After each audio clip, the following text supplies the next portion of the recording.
The Knickerbockers returned home from their West Coast trip and continued their solid play on Saturday afternoon. New York knocked off the West leading Nuggets at MSG for their third straight win. So let's talk some Knicks hoops with one of the co-hosts for Knicks Fan TV, the one and only JD. JD, how you doing, man? Thank you for having me on, Dexter. Good times to be on. Good, I know. Good times, good vibes to be on. Not talking to you during the losing streak. Knicks winning again. This is pretty good. And JD against Denver, we witnessed the return of Jalen Brunson, who had missed 5 out of the last 6 games with a sore foot, and he dropped 24 points and 5 dimes. How impressed were you with the performance of the Knicks point guard? Oh, he was very, very impressive. And, Dexter, now on Knicks Fan TV, we're getting a little bit plugged in. We're not Ian Begley yet, but we're getting a little plugged in. And I had heard that there was a real possibility that he was going to come back on Saturday's game. And quite frankly, I didn't know about that. It's a 1 o'clock game. I thought maybe, a foot injury. You want him to come back on a night game. Just, not alter the consistency of these guys' routine. They're just used to playing games at 7 o'clock. And he came back and did not miss a beat, scoring 16 points in the first quarter, 6 of 8. I like the mentality he came in with. The explosiveness looked like it was there. He played 9 straight minutes to start the game.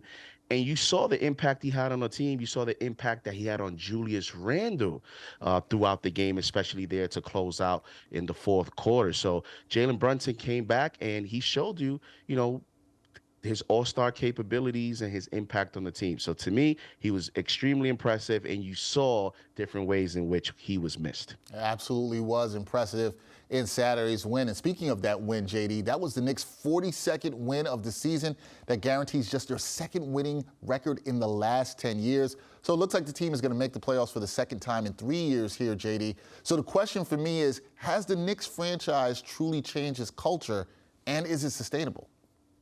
I believe they have changed their culture, and I believe they have all the footprints for it to be sustainable. And when you look at their draft picks, that Dallas Mavericks pick this year, it looks like it's going to be a valuable pick. Let's see what the Wizards do in the play-in. If they get in, they could potentially have 2 picks in the first round this year. They have, good value contract. That Jalen Brunson contract, it looks like he's getting underpaid and is going to be descending. Randall's contract looks good.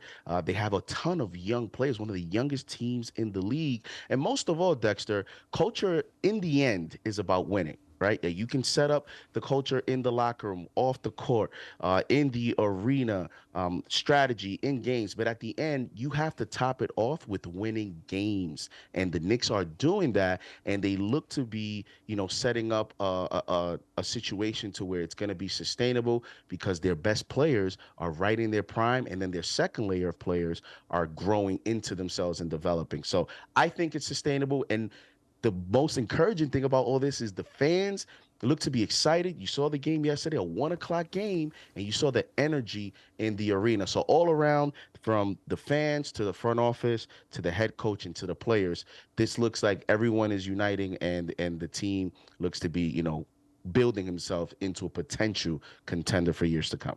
That is the hope for Knicks fans, that they are building themselves into a potential contender as we move forward. And so moving forward, looking ahead, for 3 games with the Knicks this week. They're at home for the T-Wolves. Then a Florida trip. They go to battle the Heat and the Magic consecutively. The team has won 3 straight games. So what are you looking for the Knicks to accomplish over these next 3 contests?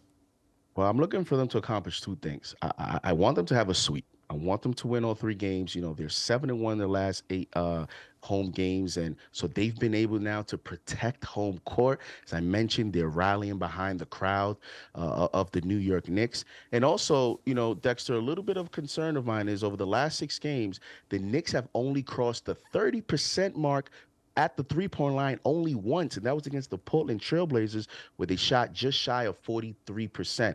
In the end, we're at the stretch run, and in the playoffs, in this new NBA now, you have to hit the 3 to win. They figured out a way to win yesterday against a top team without shooting the 3, where they shot 28%. But grand scheme of things, in today's NBA, to win a playoff series, you're going to have to hit the three-point line. Again, 29% over the last 6 games. I'm looking for them to start to improve there because you're going to need that come playoff time. All right, something to keep your eye on, that three-point shooting percentage with the Knicks as they move forward. That is the great JD representing East Harlem, as always, from Knicks Fan TV. JD, always good to talk to you. We will talk some more soon, man. Keep up the great work. Thank you, Dexter, and let's go Knicks. Let's go Knicks.